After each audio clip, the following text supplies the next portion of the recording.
Hey, Elliot here with the Growing Agent, and welcome to the consultation meeting. This right here is the bread and butter and what I feel a lot of real estate agents are not taking advantage of. Leading up to this point in the course, I've mentioned how a great buyer consultation can make or break a buyer's and agent's experience. So get your note-taking app ready and let's dive right in. So wherever you decide to meet your client, whether it's at your office or your local coffee shop, be sure to arrive early. I always show up at least 15 minutes early so I can prepare my iPad. I log into the MLS, I open my visual aid tools, so when the potential client does show up, I'm ready to go at an instant's notice when the conversation calls for it. By not having your tools and presentation ready to go, it looks extremely unprofessional, especially when they hear the words, let me just fire up my laptop or let me take out my notes. Always be prepared and ready to go. Always remember that the goal is to gain the client's trust by providing a smooth and seamless experience. Now, a quick tip in regards to positioning. Always position yourself to face the distractions. So if you're sitting in a coffee shop and you have a chance to position your clients in a way where you are the only thing that they focus on, you'll be able to retain their attention and it'll make for a much better consultation. So when your potential client arrives, always greet them with enthusiasm and be extremely excited to meet them because chances are they're probably nervous. You gotta remember, they're taking the first steps to one of the biggest purchases of their life, and it goes a long way to spread positive energy and provide them with a sense of calm. I'm sure you've heard the saying before, first impressions are everything. So do your absolute best and make sure that you make an everlasting impression. Break the ice by getting to know your potential client, and I do this by making sure that I get the answers to these three questions. What do you do for work?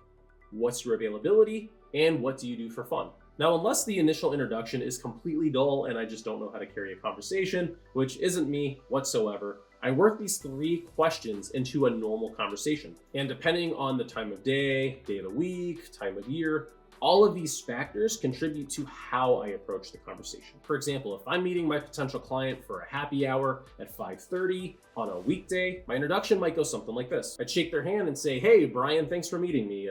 Given the hour, did you just get off of work? Oh yeah, is that right? Well, if you don't mind me asking, what do you do? By phrasing the question like this, to Brian, it might seem like a casual conversation. However, little does he know, I'm trying to get a better understanding of him to plan and prepare. If he has an office job, he'll most likely have access to his phone. But let's say he's in construction, for example. For safety reasons, he might leave his phone in the truck while he's on the site. Everything that I do and everything that I ask is with intent because the answers that he provides will dictate how I approach a later conversation. All right, now let's change things up a little bit. Brian actually tells me that he works in retail, and that's something that I can personally relate to. I'd follow up with a question or a statement that fits my personality to allow him to become more comfortable with who he's getting to know. I'd make a statement such as, gotta love those Black Friday weekends, right? Now my goal is to get him to laugh, break the ice, and that can be a transition to his availability. So if you don't mind me asking, do you put in those long evenings and weekends? I know I did when I worked retail. As I try to relate and build rapport, I'm also trying to figure out his availability as it can impact how we communicate and schedule home showings. Then lastly, I'll just straight up ask him, so what do you do for fun? Because by this point, we've already broken the ice and I feel Brian is comfortable talking with me so I can casually ask more personal questions. And by this point, I'm sure 5 minutes have already gone by and we can dive into the consultation. Now, another quick side note, I know a great conversation can go from 5 minutes to about half an hour, so do your absolute best to stick with your timeline. The last thing you want to do is be late for an appointment that you have, or a potential client be late to something that was already pre-planned and they run out of time to cover what's important. So when I find a pause in the conversation, I transition to my most important question. I always ask every client I intend to sign, what expectations do you have for me? And the reason I ask this is because it always catches them off guard. Most clients feel that they're here for us, when in reality, we want them to get in the mindset that we are here for them. Because it's true, we work for them.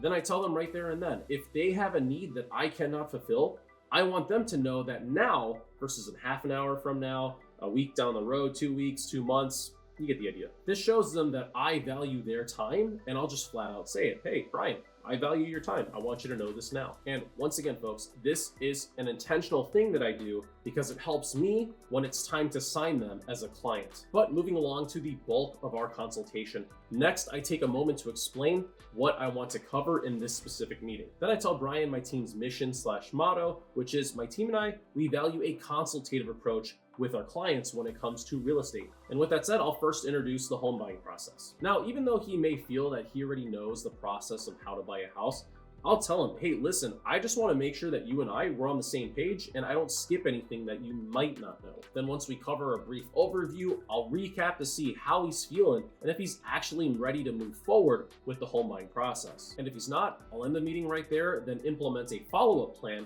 which I'll cover in another video within this course. But if he's ready to go, I'll introduce the next steps, which is to introduce him to my preferred lender. I'll encourage Brian to call my go-to guy, even if he's already been pre-approved with somebody else. I'll educate him to shop around, and I do that so he can find a lender that best suits his needs. Now, every home buyer is going to think what makes a great lender worth working with is the interest rate. However, I feel it's our duty to inform them of the intangibles that go into a real estate transaction. I tell every client these three things. The Federal Reserve, they make the interest rates, not the banks. A lender needs to be available on your time and not the other way around. And you need a lender that can close sooner than later. So if one lender who can close faster and is available at 8 p.m. on a Saturday night, when we're visiting houses and we need to write an offer, happens to have a slightly higher interest rate, ask them to price match a competitor. And if they can't, well, you gotta ask yourself, which is more important, the 1/1000% or someone that cost you the home of your dreams because they're not available when you need them the most. Now, I assure Brian that I'm not a snob. Money is money, and I completely respect that. However, if a part of your team isn't available when you need them the most,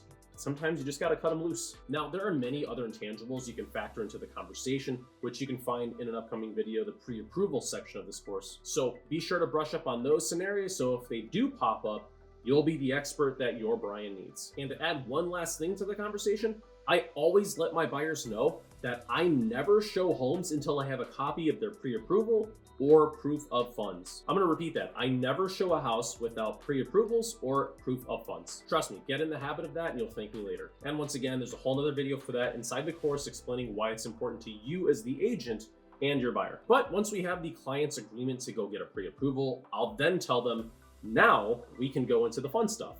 What are you looking for in your next home? I let them say their piece while I jot down some notes. I get their bedroom count, their bathroom count, garage count.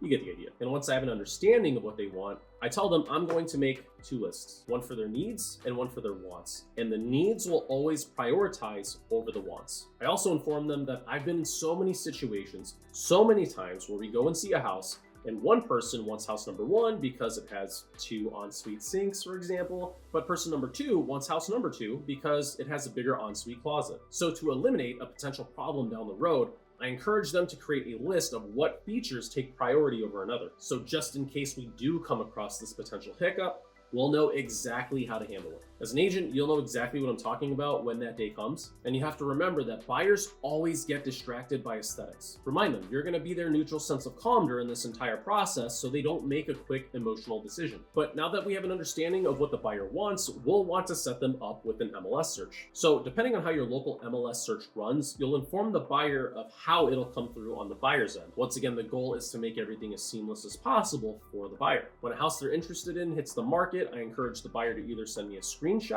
or text me the address so I can look up the MLS data. I never have them reply to the emails because I don't know about you, but my inbox is littered with spam from vendors and a bunch of other nonsense. So I tell my clients, shoot me a text so I can schedule a showing right away. Now, once again, every MLS board will have a different way of setting things up. So if you're not sure how to go about it, I encourage you to ask either your managing broker or your MLS board's help desk, as I'm sure they'll be able to answer any questions that you have. I mean, they should because you're paying dues, right? Or feel free to ask it in the Facebook group. I'm sure one of our members can help guide you as well. But moving along, after going over the MLS content with Brian, I'll show him the value that I bring in preparation. I always tell my clients it's better to prepare for worst case scenario and not need it versus the other way around. So with that said, I'll instruct Brian to watch my videos on contracts, so when it comes time to sign on the dotted line, he'll be familiar with what he's signing. I also tell him that before seeing the first home, I'd like to touch base one more time to go over his offer strategy. Then I circle back to a previous conversation that as his agent, once again, I cannot guide him on options until I know what his purchasing power looks like. Thus, he needs to call my main guy and talk to a lender. Once again, I structure my conversations a certain way and I ask and do everything with intent. But once I have all the missing pieces, we can go over options of how he wants to write that offer. Now, every client will have their own reasonings for buying a home and will want to present terms that best suits them. So the best course of action is to always figure out what that is before the first showing. Now, generally buyers want to see their favorite home first. not fifth. So if the perfect home comes along and they need to write an offer immediately, the whole team will know exactly how to go about it. Ensure Brian that this course of action will settle any potential anxiety and will allow him to process what's to come for a few days before having to make that life-changing decision. Now, any new agents out there, trust me, this is the best route to go because it's much better than saying, hey, so I know it's 6:30 p.m. on a weekday night, you just got off of work, but the agent wants all offers in tonight by 8 p.m. I need you to sign this 13-page offer that you've never read before, and we need to submit it to the sellers so they can make a decision tonight. Yeah, that is a horrible situation to put your buyers in. And the sad reality is there are so many real estate agents that do this to their clients on a daily basis. And this is why I share this specific scenario with Brian. And then I take the time to thank him for taking the time to meet with me today and for entertaining my process. From that point, I take a quick break and I ask Brian if he has any questions and obviously answer whatever questions that he may have. Now, if he does bring up compensation or how we get paid, we instantly move on to the exclusive agency agreement. And remember, it is super important to present it in this particular order. So if Brian asks, so how do you get paid? Respond with, well, I am glad you asked because that leads me to my final portion of this meeting. In order for me, along with my firm, to represent you and help you with the purchase of your home, we need to execute an agency agreement. Now, what that agency agreement is, that is completely up to you as a real estate agent. However, this is how I would handle it. Using my go-to verbiage, a real estate transaction has a lot of moving parts and people. You got the agents, the lenders, the attorneys, the title companies, the inspectors, you get the idea. And I'm not you, I'm not your attorney, I'm not your legal guardian, I'm not your power of attorney, and I say that in a joking manner. So with that said, in order for me, my team, and my firm to represent you, the state does require us to sign an agency agreement. Then from there, I'll go over the exclusive agency agreement with Brian on my iPad, explaining the key portions along with compensation. And I'd say 9 times out of 10, I'll get Brian to sign there on the spot, as I've already provided plenty of value to convince him to work exclusively with me. Now, full disclosure, once again, every state and brokerage will have different forms or different guidelines to follow, so be sure to follow those rules and regulations as they pertain to you. Now, inside the full course, we do have a course pertaining to negotiating your compensation with the exclusive agency agreement, so be sure to watch that video as you'll want to be prepared for any objections your potential client may throw your way. Now, lastly, before you wrap up your consultation, be sure to share any expectations or boundaries that you personally have. By this point, you've built great rapport with Brian and you'll want to express how you operate. I tell all of my buyers, I personally don't show any houses before 12 p.m. And the reason I do this is because I'm usually showing houses between 12 p.m. through 8 p.m. And since title companies, lenders, attorneys, they all have hours of operations that are typically 9 to 5, I need to designate time in my calendar to make sure that my clients' transactions operate efficiently. Plus, at the end of the day, I'm an ordinary person just like Brian, whereas where Brian may work 9 to 5 and get off work and unwind, I like my personal time too. So I usually take the mornings to either go to the gym, play some tennis, run errands, go grocery shopping, whatever personal things that I need to do that people typically do when they get off of work. And most importantly, I stress to my clients that my family is everything to me.